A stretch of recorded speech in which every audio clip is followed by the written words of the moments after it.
आज मेरे साथ बहुत ही खास हस्ती इस वक्त स्टूडियो में मौजूद हैं और यूं तो उनको परिचय की कोई ज़रूरत नहीं है, इतने सारे शोज हम साथ में कर चुके हैं, डिस्कशन साथ में कर चुके हैं, लेकिन आज क्या कहकर मैं इंट्रोड्यूस कराऊं इस पर थोड़ा चौंक गई हूं, क्योंकि एक ऐसा समय जब बीजेपी ने अपनी नई टीम तैयार की नितिन नबीन जी की, उस समय पर टीवी में भाजपा का एक फायर ब्रांड चेहरा चला गया। आप ये कह सकती हो कि जैसे एनडीटीवी का रीब्रांडिंग हो गया, शहजाद पूनावाला का रीब्रांडिंग हो गया, पर रीब्रांडिंग का मतलब वैल्यूज चेंज हो गए ये जरूरी नहीं। तो व्यवस्था बदली है, लोगो बदला है, पर लोगों के प्रति कमिटमेंट नहीं बदला है, विचार वही है। लेकिन टीम से बाहर जाने का फैसला जब शहजाद पूनावाला ने कर लिया, एक दिन में लिया हुआ फैसला तो ऑफ कोर्स नहीं होगा, 2-3 साल से थॉट ऑफ प्लान होगा, 2 साल सोचा समझा, उसके बाद ये डिसीजन लिया। लेकिन बाहर जाने के पीछे कोई बहुत बड़ी वजह तो रही हो। बहुत बड़ी वजह है। मेरा मकान मालिक मुझे केवल बीजेपी का नेता होने के लिए फ्री रेंट नहीं देता। मेरे मकान मालिक ने बोला भाई रेंट देना पड़ेगा, मेरे पास रेंट देने का पैसा नहीं। मैं इससे पहले मीडिया में था, एंकरिंग करता था, कंट्रीब्यूटर था, एडिटर, कंसल्टिंग, ये सब था। फिर वहाँ पे तो सैलरी थी।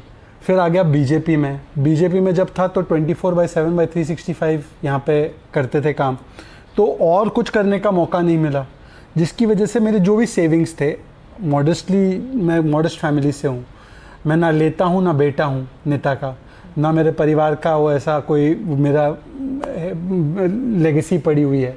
तो फिर मुझे चुनाव करना था और 24 के बाद मेरे मन में चुनाव आ गया था कि भाई या तो 24 घंटे ये करोगे तो फिर आप सैलरी कहाँ से कमाओगे। तो मैंने पार्टी को तब से ही कहना शुरू कर दिया था और फिर 30 जुलाई को मैंने उनको रेजिग्नेशन ऑफ़र किया। उन्होंने बोला थोड़ा और टाइम दो, कॉन्टेम्पलेट करते, कुछ और तरीका है। पर जब मुझे लगा कि ऐसा पॉसिबल नहीं होगा तो मैंने बोला कि चलिए मैं प्राइवेट सेक्टर में जाता हूँ, वहाँ पे अपनी नौकरी करता हूँ। लेकिन बहुत सारे यंग लोग जो हैं वो आपकी बात सुन के निराश हो जाएंगे आज। क्यों? कि अगर फाइनेंसिस की वजह से किसी को पार्टी छोड़नी पड़ जाएगी और दूसरा रास्ता अपनाना पड़ जाएगा, वो भी वो ऐसा चेहरा जो टीवी पर पार्टी की इस तरह से बैटिंग करता था या उनके लिए इस तरह से बात करते थे कि जो ओपिनियन मेकिंग, ओपिनियन शेप करने तक का काम करते थे, तो फिर कहाँ है फ्यूचर राजनीति में? को मेरी बातों से देखकर प्रेरणा लेनी चाहिए कि भाई आपको जो करना है वो पोजीशन के लिए नहीं, मिशन और विशन के लिए करना है। एम्बिशन नहीं, विशन और मिशन हो तो चाहे पोजीशन हो या ना हो, आप वो लगातार काम कर सकते हैं और मैं उसका उदाहरण हूँ। तो लाइफ में पद के लिए नहीं, कद के लिए काम करो। वो जो रवि किशन की भाषा में बोलूँ तो ग्रो योर कद, पद फॉलोज माय ब्रदर, पद फॉलोज। चलिए, पर रेंट डज नॉट फॉलो। चलिए, शहजाद पूनावाला जीवन की व्यवहारिकता की और प्रैक्टिकल अप्रोच की बात भी और दूसरी इसमें इस पे एस्पेक्ट ये है कि मेरी माँ का जो एक्सीडेंट हो गया उसके बाद उनकी सेहत काफ़ी बिगड़ी है। तो अब मुझे लगता है कि थोड़ा टाइम वहाँ पे भी डेडिकेट करना। अब मैं कमिटेड कार्यकर्ता बनूंगा तो मैं बेटे के रूप में अपना धर्म जो है वो कतई निभा नहीं पा रहा था, तो थोड़ा सा फ्रीडम ऑफ टाइम भी चाहिए था। तो इन दोनों कारणों से ही, ऐसा नहीं है कि मेरा तलाक हो चुका है बीजेपी से, बीजेपी और शहजाद ने खिंच गई तलवारें, 2 विंडो बना देना है, अब अगली बार कोई बीजेपी प्रवक्ता आएगा तो वर्सेस का विंडो आपका प्रोड्यूसर नहीं डाल पाएगा। हाँ, मतलब बीच में पंच भी नहीं लग पाएगा, है ना? ये सारे ऑप्शंस आपने नहीं मैं आपको और निराश कर देता हूँ। देश के सबसे अच्छे, इतिहास के सबसे अच्छे प्रधानमंत्री मोदी है और रहेंगे। तो ये यानी कि ब्रेकिंग न्यूज़ नहीं होगी। ये कहना गलत नहीं होगा कि आप बीजेपी से नहीं निकले, बल्कि आप बीजेपी के सिस्टम से बाहर निकले। मैंने यही लिखा है लास्ट लाइन में कि व्यवस्था छोड़ रहा हूँ, विचार और व्यक्ति नहीं छोड़ रहा हूँ। बीजेपी आज भी देश की सबसे उत्तम पार्टी। या फिर आपने वो रास्ता खुला रखा है कि कल को जब भी लौटना है या फिर से जब एक पॉलिटिकल पारी खेलनी है तो उसके लिए एक विंडो ओपन रहना चाहिए। देखिए, ऐसा है कि भविष्य के गर्भ में क्या है वो तो मैं राहुल जी तो हूँ नहीं कि प्रिडिक्ट कर दूं कि economy is failing, economy is dead, है ना, मोदी जी सत्ता में नहीं आएंगे। ये सब प्रिडिक्शन राहुल जी करते हैं, मैं प्रिडिक्शन नहीं कर सकता। और जो बच्चा पैदा नहीं हुआ उसका मुंडन भी नहीं कर सकता। लेकिन कांग्रेस पर जो ये अटैक्स शहजाद पूनावाला के रहे हैं, ये ऐसे ही जारी रहेंगे अभी तो? और क्योंकि मैं तो अभी फिल्टर नहीं है मेरे पे, अब तो मैं प्रवक्ता। अरे हमारी पार्टी में बड़ा डिसिप्लिन होता है। हमारी पार्टी में मोदी जी और नड्डा जी और नितिन जी बोलते हैं कि विरोधी भी है तो सम्मान से बात करनी है, फलाना करना है, डेकोरम मेंटेन करना है, दुश्मन नहीं है। कि आप लोगों ने पूरा कैंपेन चलाया उनको बदनाम करने के लिए। वो उनके लिए कैंपेन चलाने की जरूरत नहीं। राहुल गांधी जो है ना, वो राहुल गांधी को पूरी दुनिया जानती है, राहुल गांधी को पूरा देश जानता है। उनके लिए कोई कैंपेन चलाने की जरूरत नहीं है। जो पप्पू है वो पप्पू ही रहेगा। हमको उसके लिए कैंपेन चलाने की आवश्यकता नहीं थी। पर हाँ, ये बात ज़रूर है कि बीजेपी में एक स्टैंडर्ड ऑफ डेकोरम होता है। मोदी जी को ये कतई पसंद नहीं कि हम गाली दें, मोदी जी को पसंद नहीं है कि हम लाठी डंडे मारने की बात जैसे राहुल गांधी करते पीएम के लिए, या जैसे कुछ बच्चों ने की थी, और मोदी जी का दिल बड़ा है, माफ़ कर देते। अब तो पर मेरे पे कोई फ़िल्टर नहीं है, अब तो मैं एकदम जो है वो बोलूँगा। फिल्टर तो हट गया है ना, वो फिल्टर ऑलरेडी हट चुका है। हाँ बिल्कुल, तो आप यहाँ विचार का फिल्टर नहीं, पर फिल्टर नहीं है। तो आज की तारीख में जब शहजाद पूनावाला अब बीजेपी में जब ऑफिशियली नहीं है और जब बात कर रहे हैं पॉलिटिकल डिस्कोर्स की, युवाओं के साथ जो एक परिस्थिति इस देश में जंतर मंतर पर खड़ी है, ऐसी क्या चीज थी जो एक सलाह आज आप बीजेपी को देना चाहेंगे? क्योंकि पार्टी में रहते हुए हो सकता है शायद बहुत सी बातें आप खुलकर वैसे ना कह पाए हो जो आपने सार्वजनिक मंच पर डिफेंड तो किया हो, लेकिन निजी रूप से शायद जिससे उतना सहमत ना रहे हो। मुझे लगता है यूथ के मामले को लेकर नहीं, एक ही चीज़ मैं कहूँगा कि देखिए, हम लोग जो काम करते हैं और जो हमारा कम्युनिकेशन उनकी तरफ होता है उसमें गैप नहीं रहना चाहिए उसमें। और गैप इस तब नहीं रहेगा जब हम उन युवाओं की भाषा, लिंगो और प्लेटफॉर्म को अडेप्ट और अडॉप्ट करेंगे। तो मुझे लगता है कि ये चीज़ एक कम्युनिकेशन, मैं अपने आप को एक्सपर्ट तो नहीं मानता, पर एक कम्युनिकेशन का स्टूडेंट होने के नाते मैं किसी को भी ये कहूँगा कि मेन आर्ट ऑफ कम्युनिकेशन क्या होता है, जिसको कम्युनिकेट कर रहे हो उसकी भाषा में, उसकी शैली में और उसके प्लेटफॉर्म पे करो ताकि उसको समझे। तो काम तो मोदी जी ने अद्भुत किया है, ऐसा काम मोदी जी ने जो किया है वो ऐसा काम कोई और प्रधानमंत्री नहीं कर सकता, ना किया होगा। पर वो काम कम्युनिकेट भी उसी तरीके से होना चाहिए जैसे मोदी। और मोदी जी ने जब पकड़ा इंस्टाग्राम, तो आप देखिए क्या व्यूज़ आए उनको, कितने फॉलोअर्स उनके बढ़ गए उस पर। तो उसका मतलब ये है कि Gen Z is with Modi, but only thing is कि जेन जी को रीच आउट करना, कम्युनिकेट करना, ये हमारी जिम्मेदारी। पर मेरा ये एक और सलाह है कि क्यों आप सलाह लेते हो, आप तो पूरी सलाह दूंगा ना, केवल बीजेपी को क्यों सलाह दूंगा भाई? जो जंतर मंतर के लिए सलाह है वो झारखंड में भी तो सलाह बनेगी ना। ऐसा तो नहीं हो सकता ना कि मेरी सलाह जो है वो केवल जंतर मंतर तक स्टिक रहे। आपको अपनी सलाह रखने नहीं, मेरी सलाह ये है कि ये कौन सी ऐसी गूंज है जो जंतर मंतर पे तो एकदम आवाज एकदम साफ आ जाती है, पर झारखंड में वो कान में आवाज ही नहीं जा पाती है। ऐसी कौन सी गूंज है वो? ये छात्र भी क्या झारखंड के छात्र जंतर मंतर के छात्र हो जाएंगे? तो अब यही आवाज तो जो है मिस की जाएगी टीवी पर। नहीं, ये आवाज क्यों मिस की जाएगी? मैं अभी आपके साथ इंस्टाग्राम के जरिए सुनाई देगी ये आवाज। इंस्टाग्राम के जरिए तो सुनाई दे ही रही है, और आप बुलाएंगे तो मैं आऊंगा और बोलूंगा। आप मुझे बुलाना। तो शहजाद पूनावाला अब पार्टी से निकलने के बाद क्या करने वाले हैं? पार्टी से निकलने के बाद तो एक तो मैं अपनी नौकरी भी करूंगा, क्योंकि main full fledged private sector में आप ज्वाइन करने वाले हैं। Of course. और जहां मुझे मौका मिलेगा अपनी बात रखने का। हाँ, एक चीज है, मैं कार्यकर्ता नहीं रहा, मैं अब प्रवक्ता नहीं रहा, मैं नागरिक हूं। तो नागरिक के रूप में तो कमेंटेट करने का काम है। आपने मिडिल क्लास को लेकर जो है बकायदा पोस्ट किया, और आप उसमें उनके टैक्सेस से लेकर उनकी जिंदगी के जो बाकी चैलेंजेस है उन पर बात कर रहे हैं। लेकिन लोगों के मन में ये सवाल भी है कि शहजाद पूनावाला ने पार्टी में रहते हुए इस विषय पर कितनी मैंने किताब लिखी है इस पे, आप बताइए नहीं उनको।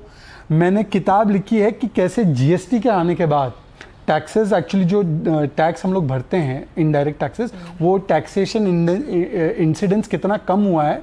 तो एक रिफॉर्म तो हमने कर दिया टैक्स रेट्स का जीएसटी में, पर केवल सेंट्रल गवर्नमेंट टैक्सेस चार्ज नहीं करती, हमारे यहाँ पे स्टेट गवर्नमेंट भी और लोकल अथॉरिटीज़ भी टैक्सेस चार्ज करती है। कहीं पर सरचार्ज है, कहीं पर सेस है। हिमाचल मत चले जाना, आप तो उत्तराखंड से हो, दूसरी जो देवभूमि हमारी है उधर मत जाना, आपको वहाँ पे अनेकों चीज, टॉयलेट पे बैठने का टैक्स हो जाता है वहाँ पे।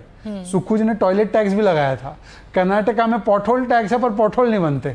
तो भाई मेरी जनता जो है टैक्स पे टैक्स दिए जा रही है। बात करते हैं तो आप सिर्फ हिमाचल की बात करते हैं, उत्तराखंड की, लेकिन जम्मू कश्मीर की तरफ नहीं जाते फिर आप। नहीं, मैं तो कह रहा हूँ सब जगह की। अब आपने क्या बोला कि वीडियो आपने बनाया, मैंने तो पर्सनल इनकम टैक्स पे वीडियो बनाया ना। पर्सनल इनकम टैक्स तो पूरे देश पे लागू होता है, पर मेरा ये कहना है कि टैक्सेस तो हर जगह ले रहे हैं। मेरा ये मॉडल है कि अगर आप, एक समय तो होना चाहिए कि पर्सनल इनकम टैक्स नहीं होना चाहिए, मेरा व्यू है, पर सिंगापुर वाला मॉडल होना चाहिए, टैक्सेस लो होने चाहिए, वरना आउटकम वैसा दो। ग्लोबल टैक्स रेट है तो ग्लोबल स्टैंडर्ड दो मुझे। पर केवल टैक्स पे नहीं, मैंने दूसरी चीज़ों पे भी बनाया वीडियो। मैंने बनाया कि कैसे भारत मेडिकल टूरिज्म का और ट्रैवल का हब बना है, उस पर भी वीडियो बनाया, उस पर भी मिलियन व्यूज आए। चलिए, एक चीज मैं आपसे और जरूर पूछना चाहूंगी, क्योंकि अभी नितिन नवीन जी की नई टीम का ऐलान हुआ है और उसको लेकर बड़ा एनालिसिस हो रहा है कि क्या कॉम्बिनेशन रखा गया है, क्या मैसेजिंग दी गई है। बहुत से लोगों ने आपके लिए भी लिखा उसमें अच्छा। कि कैसे जो पसमानदा मुसलमानों का एक चेहरा थे उनको साइडलाइन करके जो है दूसरे चेहरों को जो है वो आगे रखा गया है। यूपी में जो दो चेहरे दिखाई दे रहे हैं, शहजाद पूनावाला की इस पर क्या राय है? मैं तो पहले तो मैंने पार्टी से इस्तीफा दे दिया, तो मैंने जब पार्टी से इस्तीफा दे दिया या मैंने पेशकश की कि मैं पार्टी छोड़ के प्राइवेट व्यवस्था में जाना चाहता हूँ, तो भाई मुझे कैसे रखेंगे आप बताइए। कोई बोल रहा है मैं चैनल छोड़ के जा रहा हूँ, तो चैनल उसको एडिटर बना नहीं। मनाने की बहुत कोशिशें होती हैं, बहुत तो मुझे भी समझाने की तो नहीं, मैं कह सकता हूँ मेरे लिए एक उन्होंने बड़ा कंसर्न एक्सप्रेस किया कि कैसे हम कर सकते, कैसे आपको रख सकते। सिर्फ कंसर्न एक्सप्रेस किया या कुछ प्रस्ताव भी दिया? प्रस्ताव दिए गए कुछ? बार्गेनिंग नहीं होती। अब ये पार्टी माँ की तरह होती है, माँ के साथ बार्गेनिंग होती है क्या कि मैं तुम्हारे साथ इससे। मैंने उनको मेरी मजबूरी समझाई, उन्होंने कहा कि यार ये मजबूरी है तुम्हारी, पर फिर भी कुछ हो सकता है क्या, ट्राई करो। तो मैंने ट्राई किया, नहीं हो पाया, तो मैंने उनको बोला कि अभी के लिए मैं प्राइवेट सेक्टर जाके अपनी बाकी की जिम्मेदारी निभाता हूँ। मैं आपसे कौन सा मिशन और विजन से कहाँ अलग हो रहा हूँ, पोजीशन से अलग हो रहा हूँ ना। पार्टी केवल पोजीशन के लिए नहीं है ना, पार्टी तो मिशन और विजन वाली है। मैं आपसे कह रहा हूँ कि बीजेपी का प्रवक्ता होना जरूरी नहीं। बीजेपी में सबसे स्ट्रॉन्ग पोजीशन कौन सी आपको पता है? आप बताइए। कार्यकर्ता और सपोर्टर। जितना बीजेपी की लड़ाई उसके सपोर्टर लड़ते हैं ना, और वो भी मतलब कुछ लिए बगैर, कुछ पद पे रहे बगैर, उतना कोई और पार्टी के लिए नहीं करते।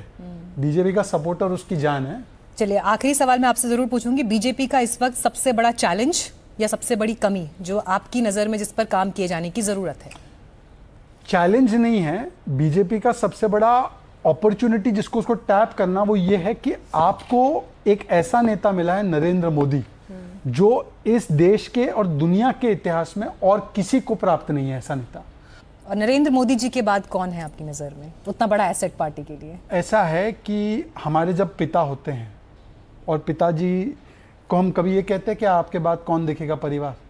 विरासत की बात हमेशा होती है। नहीं, ये फिर विरासत की बात हमेशा होती है, और इसलिए भी होती है, इवन इसलिए भी होती है कि पिता के बाद पुत्र को जो जिम्मेदारी संभालनी है या जो भी विरासत की बात वहां होती है जहां पे वसीयत के लिए माथापच्ची होती है। हमारी पार्टी में ना ये है कि एक नेता है, बाकी सब कार्यकर्ता है, और जिस दिन पार्टी को लगेगा कि अब नया नेता आना है तो वो पार्टी की व्यवस्थाई कार्यकर्ता में से एक नेता चुनेगी। तो मेरे करोड़ों पार्टी के जो कार्यकर्ता है वो कोई भी नेता बन सकता है, पर हम लोग उस सोच में जाते नहीं क्योंकि पिता के आफ्टर थॉट के हम नहीं बात करते। चलिए इस सवाल को रिफ्रेश कर देती हूँ। यूपी का चुनाव सामने है और बीजेपी अगर हैट्रिक लगाती है तो क्या योगी आदित्यनाथ उस सूची में बीजेपी के ही बाकी चेहरों में सबसे आगे हैं?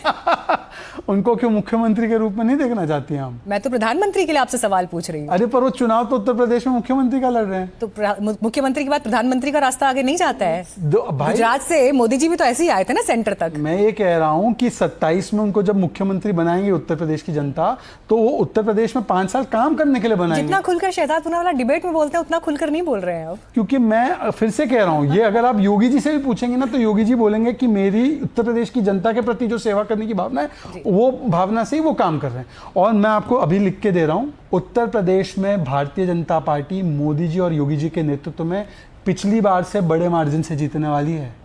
पिछली बार से बड़े मार्जिन से हैट्रिक होने वाली है। चलिए आपके इस दावे की परख यूपी के चुनाव में होगी। अच्छा, बड़ा ओपोनेंट कौन है बीजेपी का भी आपके सामने? पॉलिटिकल पार्टीज की बात कर रही हूँ। कोई अपोनेंट नहीं है, कोई निर्विवाद रूप से पार्टी सबसे आगे है। बीजेपी का कोई अपोनेंट नहीं है, मोदी जी का कोई अपोनेंट नहीं है। हम तो अपने अपोनेंट को भी हमारा समर्थक बनाते हैं। और सोचिए, रेजिग्नेशन देने के बाद भी व्यक्ति समर्थक बना हुआ है। BJP is a special party and Modi ji is a special leader, और उनसे जनता का भी और उनके कार्यकर्ताओं का भी अभी कोई जुड़ाव टूटा नहीं है। चलिए, शहजाद पूनावाला का ये तेवर, उनका ये स्पार्क, ये तेवर, ये स्पार्क हमेशा ऐसे मुझे स्पार्क मिला। हेडलाइन से ज्यादा इंपॉर्टेंट स्पार्क है। स्पार्क बचे रहना चाहिए, जो हम कहते भी है ना, हो कहीं भी आग आग रहनी चाहिए। तो वो आग ऐसे ही बरकरार रहे। Thank you so much Shahzad Poonawalla, and मैं आपको शुभकामनाएं देती हूँ आपके फ्यूचर प्रॉस्पेक्ट्स। और मैं आपके शो में अब आऊंगा एनालिस्ट के रूप में। अवश्य। Thank you. धन्यवाद।